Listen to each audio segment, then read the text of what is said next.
Hello, welcome to 1 Week Only. A podcast dedicated to international and independent cinema that deserves a closer look. I'm Conor. And this is Carlos for the 100th time. Ta-da! Episode 100. 100 review episodes. You might know that there's 120 something, uploads. Oh, cancel it. All right, stop recording.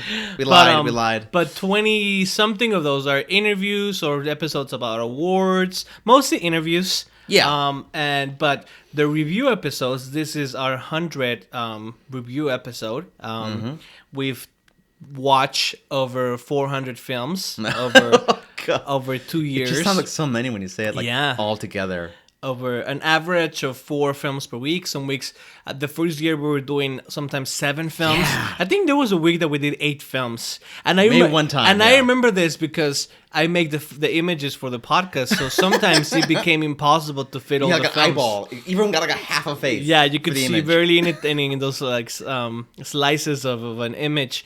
And early in the year, sometimes it's 3 or 4 films because there's not that many things opening, just like today. Yeah. Over as the year progresses, like in the middle of the year, 6 films sometimes, and sometimes we can't cover everything, but we've gotten some great interviews over the past 2 years. Oh, we have many highlights. I want to kind of run down some highlights. I've been looking over our last 100 episodes, kind of interesting because we cover a lot of films, but I want to kind of point out interesting films that what are defining to us. Our whole podcast is about finding films that are independent, international films that are not getting talked about. So, our very first episode, we reviewed The Mermaid, which was the Chinese action comedy that was dumped in theaters by Sony with no press, no trailer. And then, thanks to publicity and press, it became a hit. It made over $1 million in the US. It did so well in its opening weekend. We have to keep expanding now. They had to make a poster. And they had to promote it. And yeah. So that was cool. That was the first episode. Yeah, the first episode. Krisha was an early one for us. That was, it definitely had buzz, but we saw it back when it came in theaters, and then a year later it started winning awards at the end of the year. Yeah. But we saw it when it was in theaters. Yeah. But even when we saw it, it had already been almost a year since they had one stop by. Yeah. So it was a long journey there. Yeah. Atomic Heart, that little Iranian film about 2 women are crazy. We saw it in Palm Springs, and then we covered it for the release, which was a tiny release.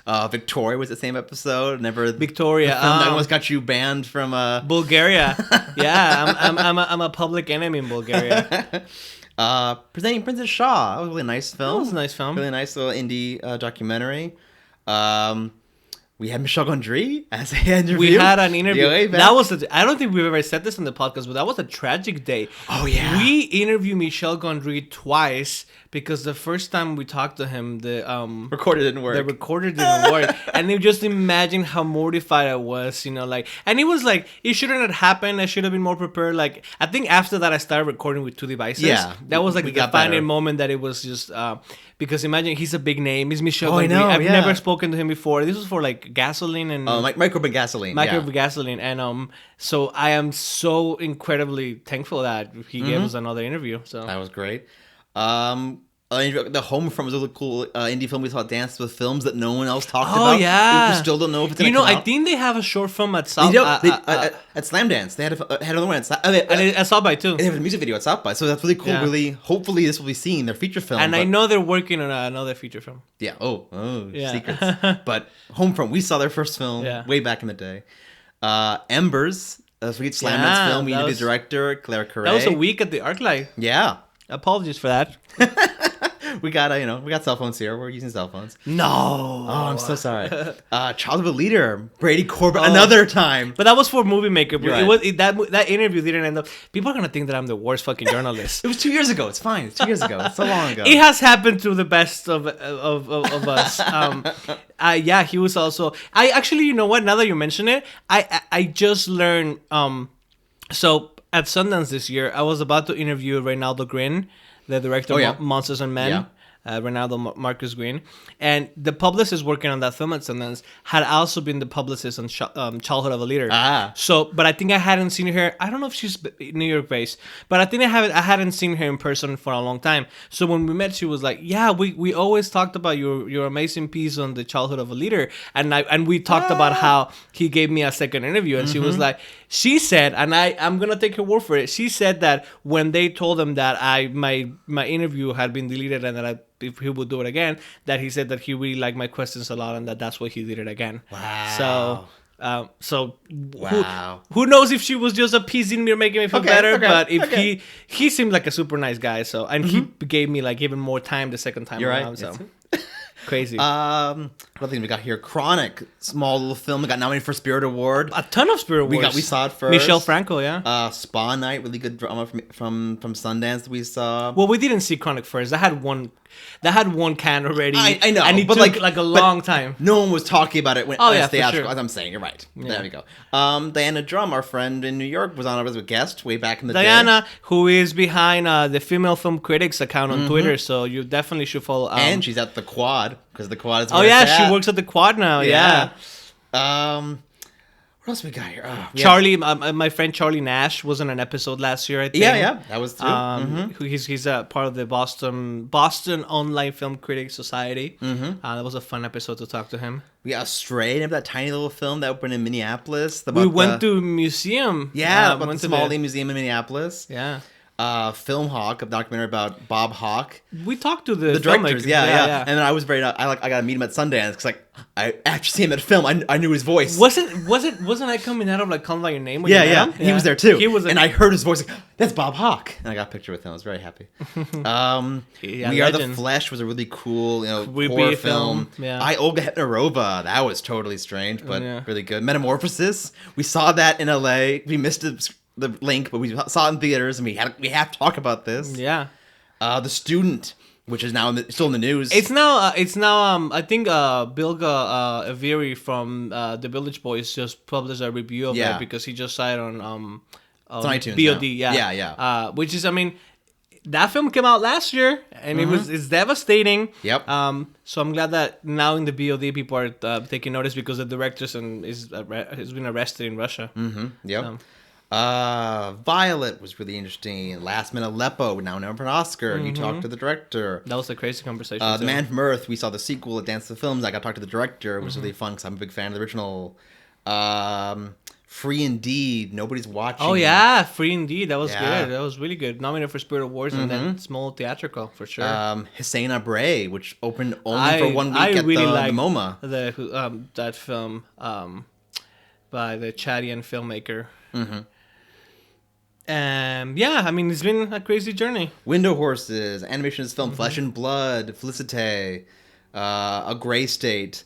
We're getting closer to just... I know, we're getting closer. That one time you got in a tangent about Coco for like 10 minutes. People told me about that, remember? Yeah. People in the real world heard that crazy tangent on Coco. Yeah. Moomins. We're the only one who... The Moomins, literally the only... I don't think they had a review anywhere. I don't think anyone else reviewed them. And I had to work for that link. I had to email people, And then probably our biggest interview, of course, was Sean Baker for the Florida Project. Amazing Sean Baker, who's a fan of the podcast, who was, before we even knew that he listened to us, he's the one that sent a message, right? They're saying like, I listened. Oh, yeah, because he's a big film guy, so he follows a lot of the theaters. Which you would think that all filmmakers are film people, but that's not true. A lot of filmmakers don't watch other films because they don't have time, they're working on their own stuff, but he watches a lot of films. But I remember specifically it's because...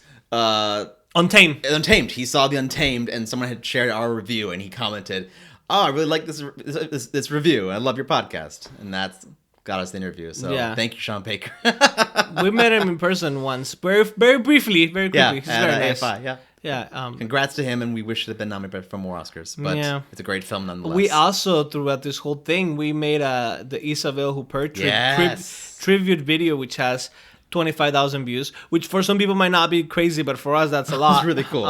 Thank you to everyone who shared it back in the day. Sony Classic shared it that last year when it happened. Unifrance, IndieWire, And then it ended up being shown at the Isabel Huppert tribute at Everfest, thanks to Chaz Ever. So that was pretty crazy to have Isabel Huppert in the room as that played in a theater was pretty magical. Then we did the Jickets tribute. We did more recently the best films, the best animated films of 2017. So yeah. It's been a journey. 2 years, 100 episodes, tons and tons of films. Sometimes watching late at night. Sometimes waking up at 5 a.m. to finish watching a film. And we've been kind of bad lately. We've been pushing episodes to Monday. Sometimes we're sorry about that. We're trying to get better at that. It's. We don't make money about for making this podcast. So some people manage to eventually make money off of this thing. So like start advertising mattresses or something, which mattresses and headphones and apps to help you your grammar or something. Delivery food. Yeah. Hey, anyway. We're not knocking it. No. It would cost. But what I'm trying to say is that we're doing this because we want to highlight the films because it really started because I clearly me in my work as a film journalist and doing interviews and writing pieces about films, it is physically impossible for me to cover every film. Yeah. One, because it would be impossible for me to interview 6 or 5 filmmakers a week and transcribe and do the pieces and also there's not a lot of spaces for that. Like not a lot of outlets are willing to publish pieces on super small films. Sometimes it's hard to find those spaces. Thankfully, like Movie Maker Magazine and Remezcla and Filmmaker Magazine and other outlets that I've written for are sort of more willing. But even then, I just wouldn't be able to cover that many films in writing and seeking interviews and finding time. Yeah. So doing a podcast and watching the films and discussing them over an hour or 45 minutes, whatever, however long the episode is, became a way to, kind of give attention to more films than otherwise I would have been able to. There's like 7-10 releases every week. Yeah. So it's impossible. It's a small week too. Some weeks is like 15. I think at some point last year there was a week that there were like 25 releases in LA on a Friday. That's so insane. It is clearly impossible to cover all of those even on the podcast, but we do, make an effort to cover them and to tweet about them. Sometimes we tweet about certain films more than the film accounts themselves. Yeah. We try to promote the films. If we like something, that's my thing. And people know this. Like when I love a film, I'll preach it to the end of fucking time. Yeah, I just won't shut up about it. Like if it's if it's Fantastic Woman, Foxtrot, if it's Boy in the World, or The Red Turtle. Yep. If it's a film that I personally love, like nobody's paying me to say anything good about it, love it, I'll go to the to the end of the world for that film. So sometimes we really try to and there have been films, like clearly there always is, that we don't love. But we try not to bash them because sometimes, filmmaking is hard. Making a film is difficult. And, these films, just the fact that not only did they get made, but people have to realize that we cover only theatrical releases for the most part. So they have to make it into theaters, with a small distributor, with a 1-week run, with a 1-week release in a couple cities, this and that. So it's a feat to now make a feature and then put it in theaters. So even if we don't love the film, we try to highlight some of the positive things and let people decide whether they love it or not.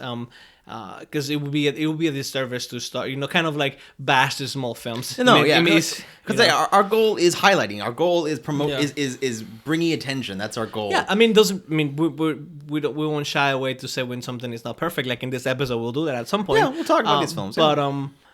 But yeah, so and I think this episode, moving on to the episode now. I know. To this, enough with nostalgia. Yeah. Moving on. This episode really captures the essence of this podcast, right? These are super small films. Some of them that we didn't know anything about until, just a couple days ago, They're a very crazy variety of films and films that not a lot of people are talking about. But first of all, before we get into that, you have some special news this weekend here in Los Angeles. Yes, depends when you're listening to this, but tonight, Friday, February 9th, after the 7:45 p.m. Show of A Fantastic Woman, the Chilean film nominated for an Oscar in the Best Foreign Language Film category, which I love, directed by Sebastian Lelio and starring Daniela Vega, who are two of my favorite film people.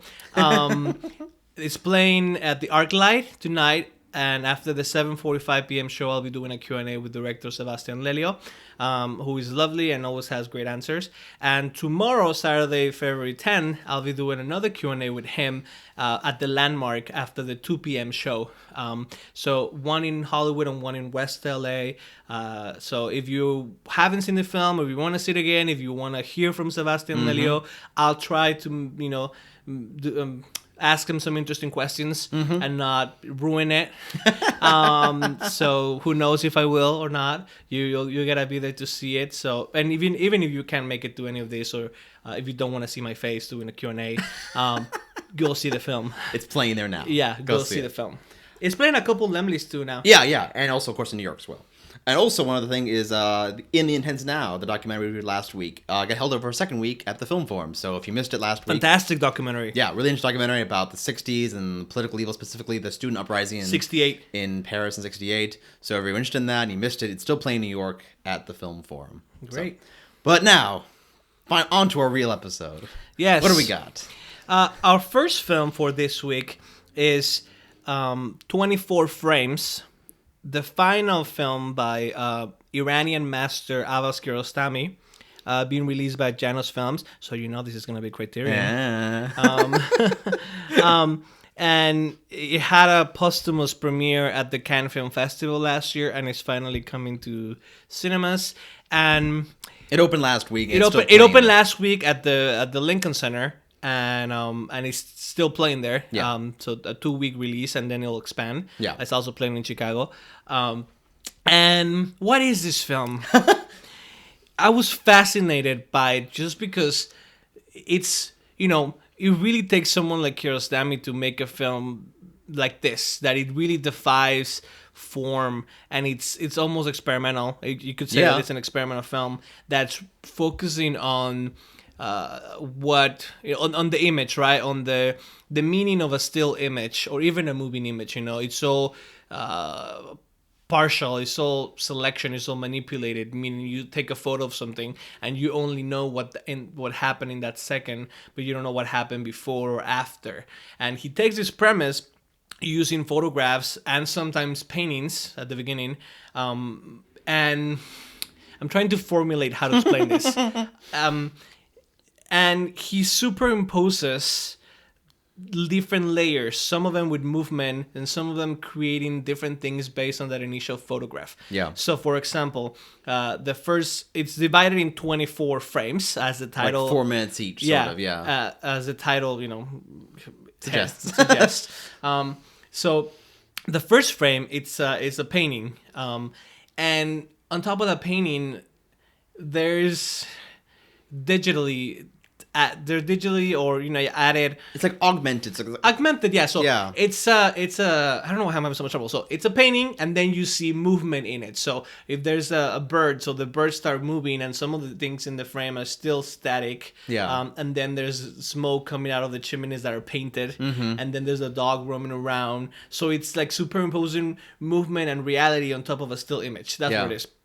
There's another one with 2 horses in the snow, and to create a sensation of layers of depth, the depth of fill, the depth of fill.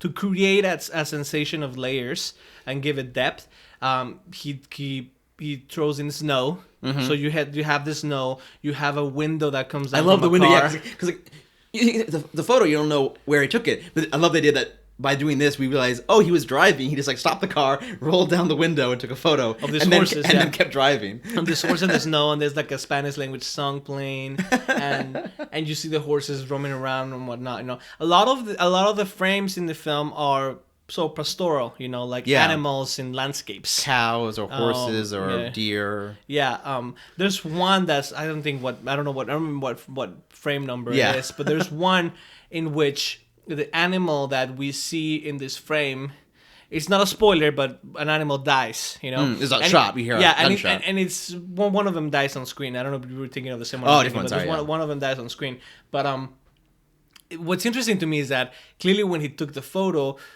I don't know if the photo was taken of the animal still alive or the animal being dead, but we see, if the photo was taken before the animal was dead, then he's created the future for him. He's created, like you take a photo of this animal and then you drive away, and then 5 seconds later the animal's dead. Yeah. And then so he's basically predicting or kind of putting his own perception of what could have happened after or before. And then some of them are like very crazy, like the one with the cows in the ocean. Yeah. Because it's like the movement of the ocean, but there's clearly a superimposed image, and then there's the cows moving. It's really seamless. I don't know exactly the process, but yeah, we don't really know exactly what part of that 4 minutes is the photo. So we're kind of like you are immersed in the scene, and you have kind of guess where would he take the photo, and how he obviously.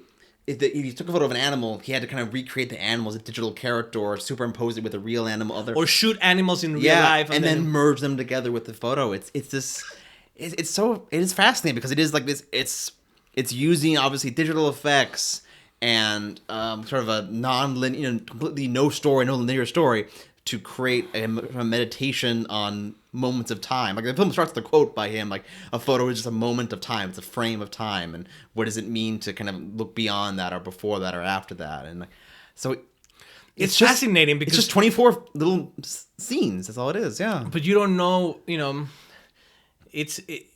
Watching it's almost like an optical illusion. Yeah. Because when you're watching it, like I remember, watching a couple of the first ones, because you get used to it.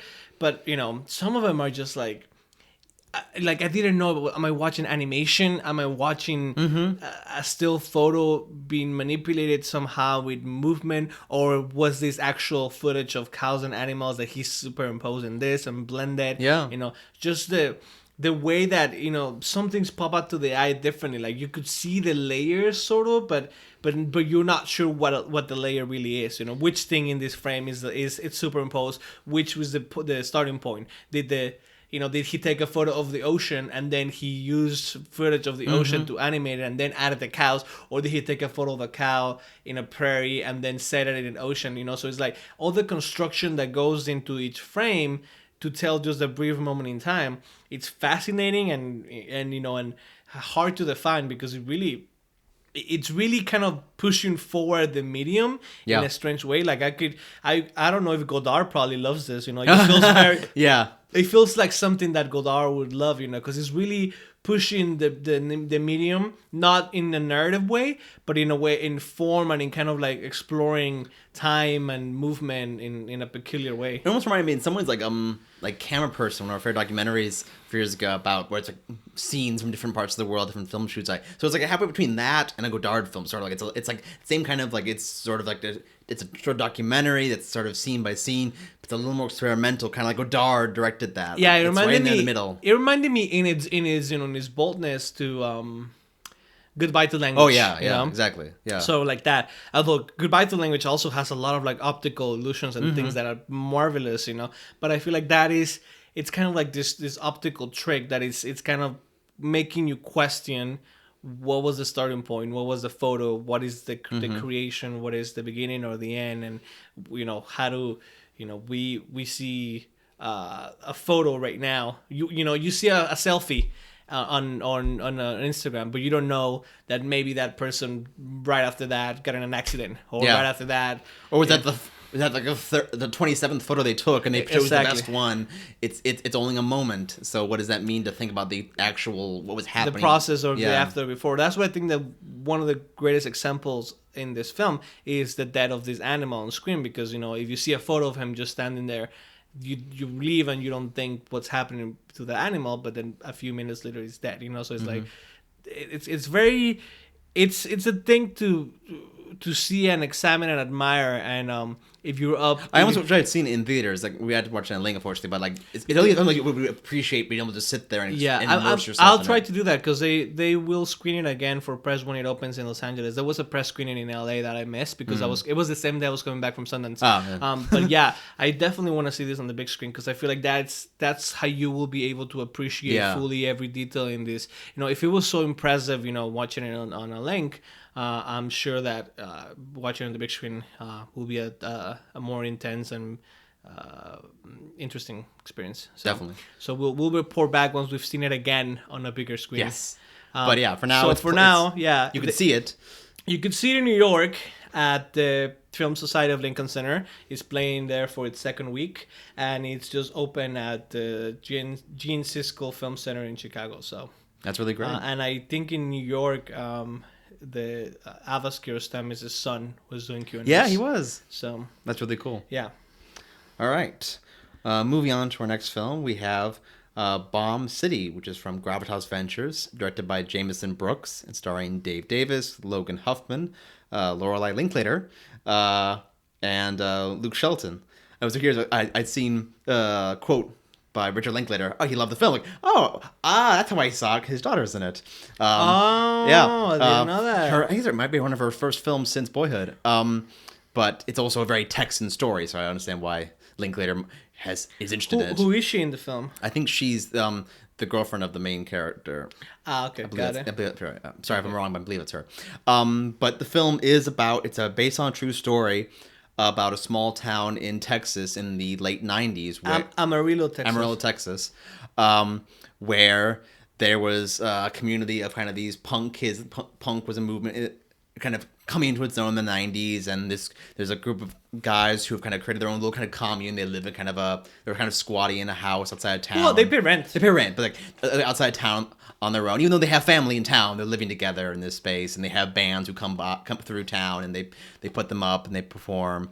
And clearly they're the outsiders of town. They don't interact people, and they do. It often leads to arguments or fights, and especially with the local jock community, the football team, who hate their guts, call them faggots, call them like loners and outsiders. And we see this from the beginning. There's clearly that antagonism, but the film is framed where we're starting off with a court drama in the future, and something has happened, and we are flashing back to the events that led to that court drama. Mm-hmm. So it's clearly, and this is based on true story. You can look up what happened, but it is based on a tragedy that happened, and what led up to that. What led up to that, and what was the result of the trial. So, in that kind of format, it reminded me sort of like Fruitvale Station, kind of a day in the. It's more than one day, but it's like sort of like a day in the life of what happened that led up to an event that's based on true story. And it's about these punks and why they want to be punks. It's about the theory that we just want to if you don't play on the football team, if you don't have the girlfriend, you don't have a job, and if you don't look like everyone else with short hair, you're ostracized from society. It's how they've chosen to be outsiders, and they're hated for it. And it's crazy because they're still white people. Yep. And my mind is like, they're treating you like this for the way you dress, for the music you listen to, for how you behave, even though you're still white. Just imagine if you were those things and a person of color. Oh, yeah. Or a person of color in this town, which I don't even think we ever see a person of color. Oh, yeah, this is small town Texas, so yeah, it's still just all white people. But even in that small town, if you're therefore without anyone else of color to pick on, who are the other people being picked on? Oh, these white people who don't look like us. Mm-hmm. There, we can pick on them now.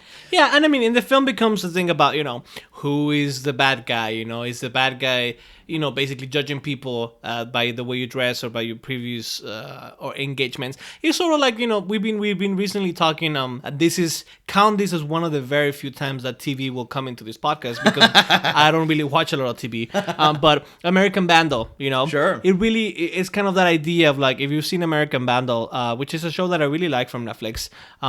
God forbid Netflix. I know. They're good in TV. They don't do well with their films, but and it's a film about basically, how the most likely person to commit a crime is immediately, framed or suspected and immediately suspected judged of committing it just because of how they dress or how they behave or their kind of previous engagements with the law or authority. And in American Vandal, the whole thing is about proving the person's innocence.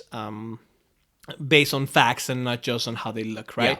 Yeah. And in Bomb City, it's that, are the punks are immediately assumed to be the bad guys because they wear jackets that say destroy everything, and they don't look familiar, and they're underage drinking, and they have violent music, and they carry chains and all these things, and on the other hand, the jock and the regular boring white guy who are actually very terrible and they harass people. They have it all like toxic masculinity, and then they do horrible things. But because they fit in within the system and they dress a certain way and they play football and they go to church and their families are well regarded in the community and all these things, they're, even when they do something terrible, they're still not seen as the ones at fault. Even if they're clearly the ones committing a horrible act, the assumption is that the other party, who's clearly a bad person,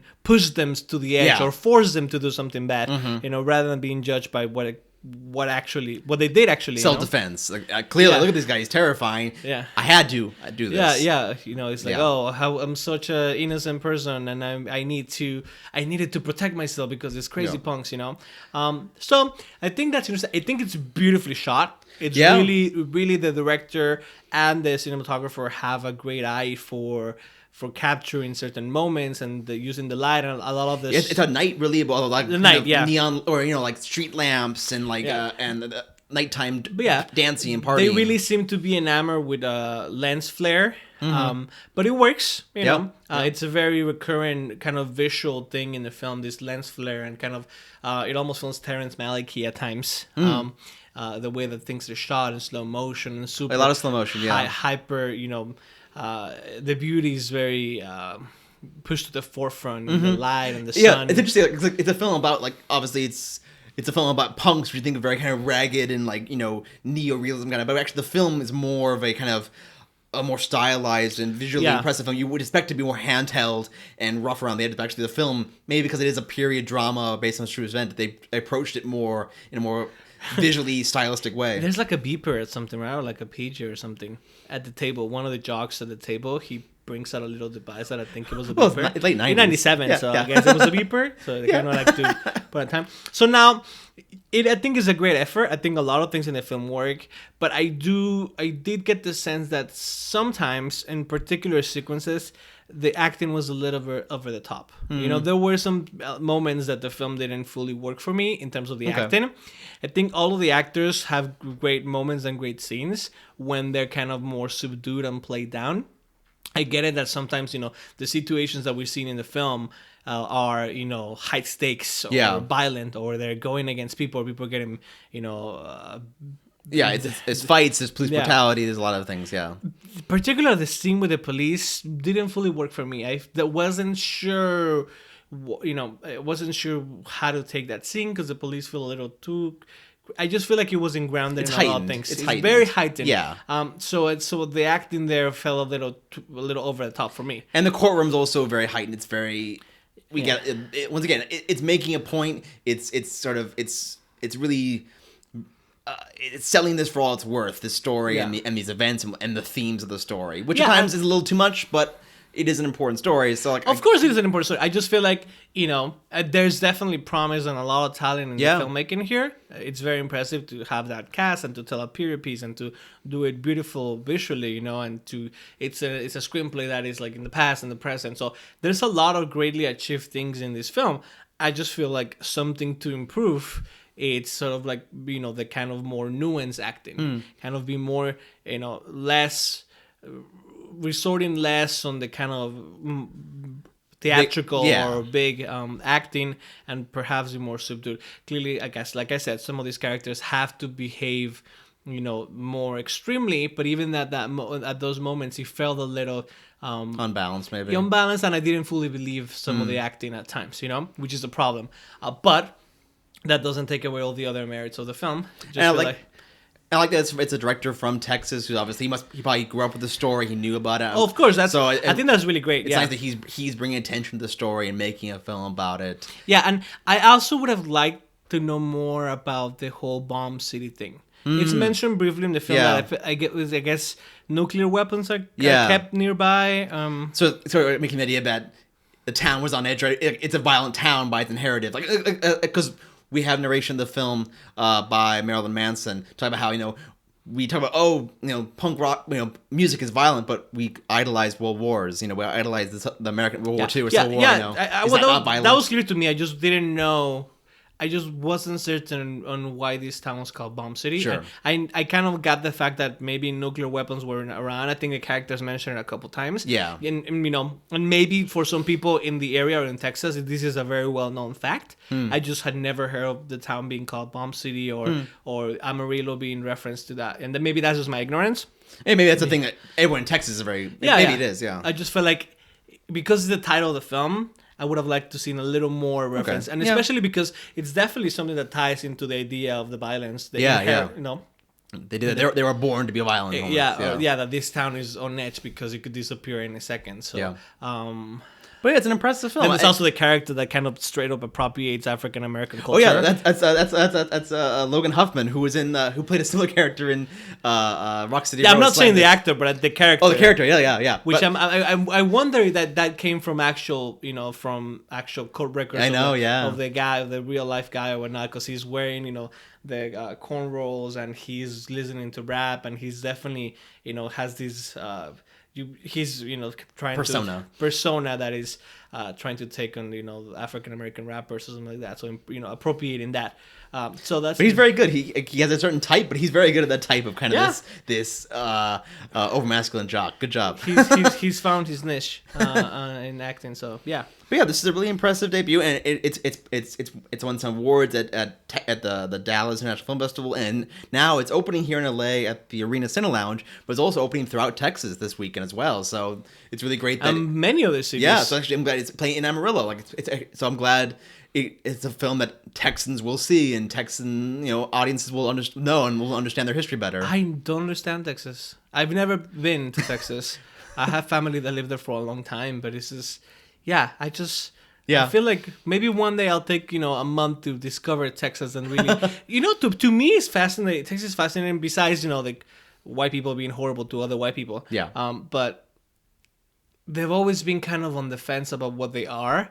Like, they don't see themselves as Mexican, they see themselves as Texans. Well, it also reminds me of Bernie, how the movie Bernie says, like, Texas actually is 5 states. Like, they don't agree on anything. Like, Austin's his own state, basically, and nothing to do with Dallas or whatnot. So. But even the Mexican Americans that live there, they don't think themselves as Mexican Americans. They think of themselves as Texans. Maybe some of them do, but I just feel like it's a very, peculiar part because I feel like Texas in history, they wanted to join the U.S. They were kind of more willing to leave Mexico. It wasn't so much of a takeover, but more like they wanted to join. But now they're always very, separatists, or they're always thinking that Texas feels very independent. They want to be independent, sort of. Yeah, not the largest state and all that. So I think it's a fascinating state. Maybe one day I'll explore it. But yeah. Yep. So once again, Bomb City playing in LA and various other cities. Check out their Facebook page for all the full list.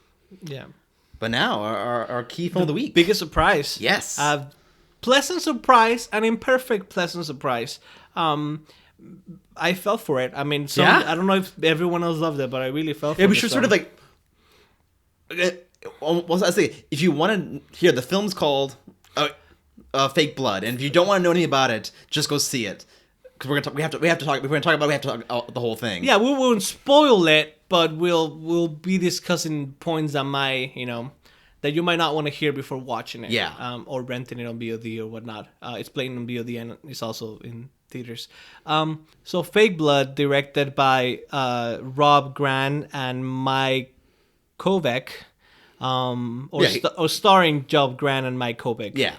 We'll get into why. Being distributed by Level Film. It's let's call it a documentary for now. Sure. It's a documentary about Rob and Mike, who are two best friends in Canada, and they've been making horror movies for a long time, specifically B horror movies, in which there's lots of gore and guts and extreme violence and gruesome stuff.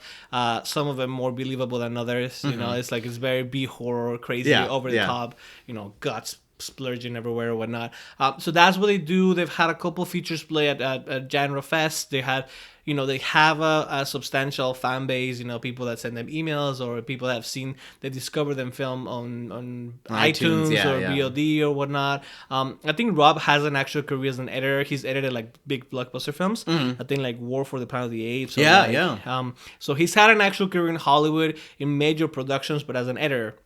Clearly his passion in directing is in the horror genre. So this documentary emerges between these two guys because they get a fan video. Let me Yeah. start from the beginning. So one of the movies they made, one of the features they made, Mon Ami, is about two guys who kidnap a person and eventually kill that person and dismember their body. So once the film got out into festivals and became, sort of successful, they receive a video, a fan video of two teenagers going through a hardware store, just like the characters in the film, discussing and debating what tools they would use to dismember a body. And they were doing it in this way that felt very kind of unnerving and serious. And It seemed serious, yeah. It wasn't fully joking around. It felt like they were, that they were seriously considering what tools they will use, right? So because of that, Rob and Mike decided that they wanted to explore the responsibility that filmmakers that make horror films or films with a lot of violence have in relation to how that they influence people, how they influence violence in the real world, and stars out with them trying to discover what real violence means, they've never been in a fight, even though they have horrific murders in their films. They try to, do like they fire guns at a shooting range, or they go to like a friend that has a dojo and they practice and they fight with each other, but that doesn't seem like enough. Yep. So they take it to the next level, which means contacting a friend who knows someone in a production that was a consultant to make sure that violence in a specific film was authentic. And that takes the film into a strange journey in which reality and documentary aspects and fiction that we want to believe is real blend and intertwine in a very strange way, to which there's no clear answer. Some people believe that most of it is fabricated. Some people believe that there was kernels of truth there and that they were sort of maximized or changed or adapted and manipulated to create a narrative. And there's no specific answer. So when we saw it, when I finished watching the film, perhaps I'm too naive, perhaps I didn't point certain things that other people might point out, or references to films like the Blair Witch Project or the Cannibal Holocaust. But to me, watching the film, in the moment, it felt when it finished, I hadn't read any reviews, I hadn't read anything about the film before we saw it. So when it finished, I honestly truly believe that it was real. Yeah, me too. I was just so impressed and shocked that it was like, oh my god, like I can't, because it just seems so seamless, like maybe these guys are just great actors, because I truly believe the conflict. I believe that there was emotional turmoil. The way it's shot is very documentary like. There's believable moments where like the camera turns off and then turns back on later, like, oh, we couldn't film that, or it's like, or there's a person whose face is blurred out. Some people, there's reenactments of the stories. They started learning stories from people that witness violent acts. So some of those stories are reenacted within the film, and then within the film, we pull back and we see that they're being shot, but even though that they're reenactments. Yeah. So I don't take that as kind of like proof that everything is fabricated, but I could see why some people point to that when they're trying to figure out what is fabricated. We then read reviews and nobody really knows. Everyone's vague about what. The director himself is vague. The reason there's only one director, credited to the film, because in the film something happens between them, but I guess then you wonder, did it really happen, or is it kind of like a stunt just to? So it's like a lot of, I think this makes it even more fascinating to me. Yeah. If I knew the actual, the factual, like, okay, here's what's real and here's what's not real, and here's what we fabricated or what we manipulated or what we based it on, that wouldn't be as interesting. I think the mistake of like trying to figure out at what point did the documentary turn into a mockumentary or into a mock doc or whatever they call it. Yeah, or docu-thriller, I think he calls it. Docu-thriller. Did it morph as they were doing it? Is it most of it true? And also the interviews with him are also very vague and peculiar and strange. But I think that makes it that makes it much more fascinating. When it was over, you told me. Oh yeah, you said that you wish that it was real, right? Oh yeah, and he said, "Why is it?" Well, like I said, yes. when we started looking at reviews, like, oh, if it's not totally real, is that kind of disappointing? But why is it disappointing then? Because you want to see real violence. I think that's the question there, you know. Because I think for me it was, when you see something like this, you sort of want to believe that everything on camera is exactly how it happened and nothing was changed. And then, but that kind of brings up the point about all documentaries. Everything is manipulated. Has been edited. Everything has. In a documentary, they're aware they're on camera. They had to tell them, "Hey, come to this. We're doing this thing." You know, there's always nothing is entirely truthful if you're on camera, unless it's like security cam footage or whatnot. So you shouldn't have the expectation when you're in a documentary that it's going to be totally accurate. But you're right there. But you're right.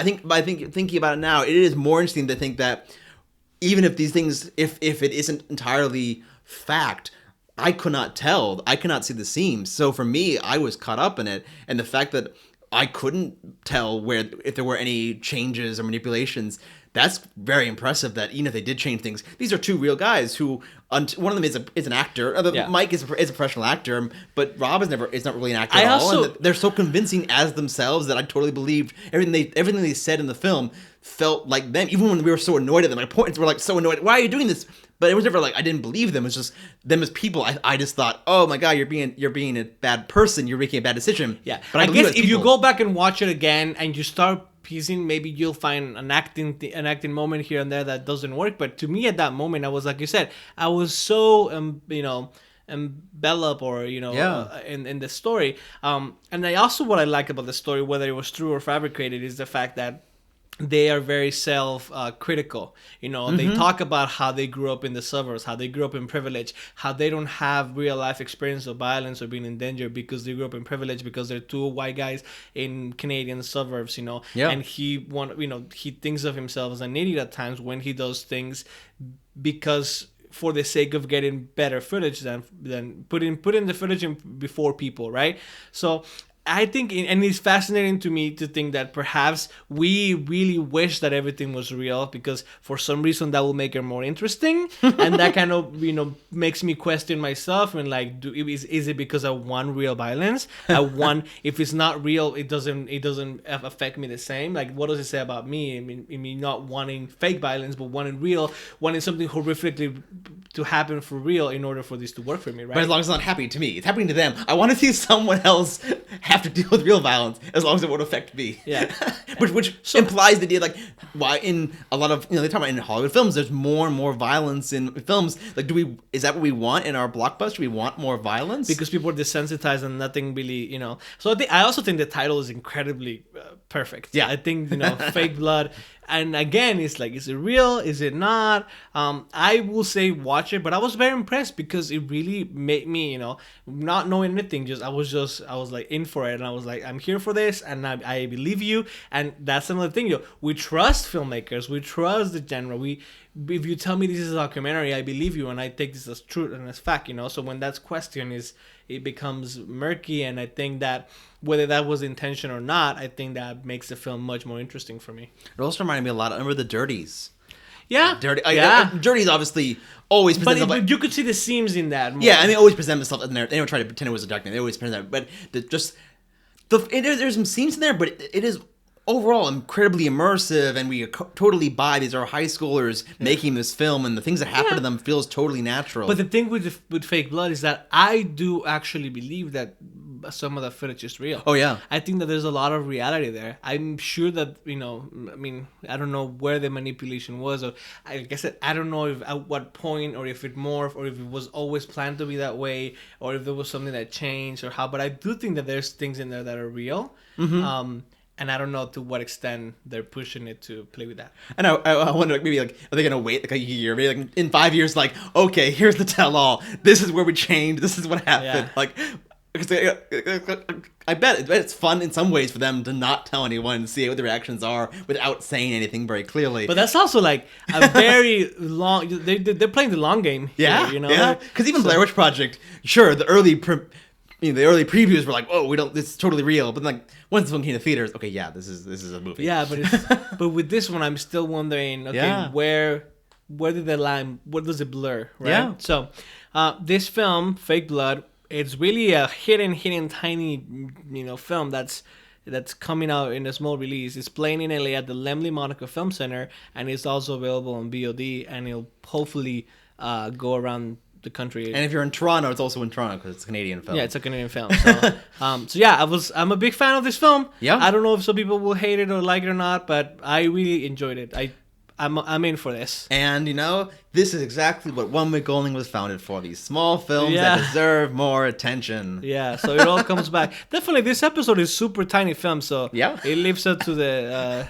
I think that we kind of started that because we started this in February, so inherently February and January we're always going to have very small films. If we had started this film in July, we'd be reviewing some more bigger films for the 100th episode. But I think it's good that this thing begins in the spring when there's really hidden gems that no one's talking about because they're all focused on Sundance with the Oscars. Yeah, I will have to revisit Fake Blood in a few months and see see what's good. A few months, we don't have time to watch this movie again. You're right. In a few years, maybe we'll watch it again. Once the tell-all comes out. But that's all we have this week. It's these are small weeks, but we're bringing you some really good stuff that you aren't hearing about. Don't bother going. I am sure you haven't heard about any of these films, so don't lie to us. We know that we found about these films because doing digging, but don't lie to us. We know you haven't heard about these films. Look, you don't need I know it seems bad right now. Peter Rabbit or 50 Shades Free. Don't worry. There's other things out there. Just ignore those and look for these small And stuff. if you live in the smaller towns, look to our past episodes and see what's moved on to your city. So there's we have problems with Netflix, but there are some good indie films now available on Netflix or on Amazon or iTunes. So you can find in theaters. Or in theaters if you're lucky enough to have an indie theater. Support them. A lot of AMC's are playing Bomb City. You're right. Actually, that's true. So just keep your ears open, keep your eyes open, and support these films. But as always, once again, 100 episodes. They're all available on iTunes and SoundCloud. Go back and listen to them, the interviews as well. We are on Facebook at One Week Only Podcast. We are on Twitter and Instagram at One Week Filmcast. So we're posting about lots of stuff. We're posting the short films are also available now in theaters. The Oscar nominated short films. So we have those articles. We did episodes about the 10 shortlist. So all the 5 that are in those programs are included there. And like we said, that documentary shorts program is insane. Yes. In length. It's 182 minutes. So and it's very nice. The IFC Center is playing it in 2 parts, which is very smart, I think. But also, if you're interested, if you didn't see all the 10, you can see that we maybe sometimes don't agree with the 5 that were chosen. Yeah, some of the ones that made it shouldn't be there. Yep, but you can hear all 10 of our reviews for each category. And I think that's it for That's all we have. Okay. So thank you if you've been following us for the whole 2 years. Thank you so much from the bottom of our hearts. And if you've just discovered this podcast, go back.